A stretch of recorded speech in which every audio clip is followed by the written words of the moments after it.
So, Senator Bacik, why are you opposing the Seanad referendum when it's been put forward by your party in government as on the back of a commitment in the programme for government, which was agreed by your party? Well, I've consistently stood against abolition of the Seanad and for reform. In fact, before I was a member of the Parliamentary Labour Party, when I was first elected as an independent in 2007. So it's been my consistent position that the Seanad should be retained but reformed. Now, I was happy to sign up to the referendum going ahead because that was the commitment in the programme for government. But the Labour Party going into the last election did have a rather different position to Fine Gael. We'd hoped, in fact, that the question of the future of the Seanad would be put to a constitutional convention. That didn't transpire, and I'm sorry it didn't.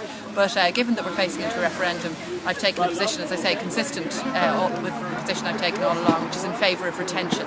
And I favour retention really for three reasons. First, because I think the Seanad performs an important role in the scrutiny of legislation, often overlooked, not often in the news, but we do put forward amendments. We do have very comprehensive debates at committee stage, particularly. I've had amendments accepted.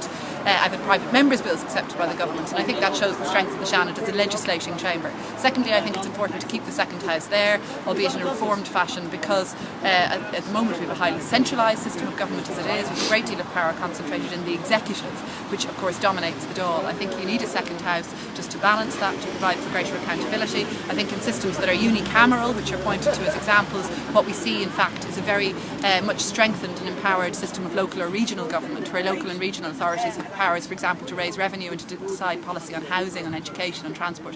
We don't have that, and unless we do, I think it would be unwise to remove the second chamber. And finally, I suppose I'm in favour of retention, because I think if we simply vote to abolish the Seanad, we lose the prospect of reform.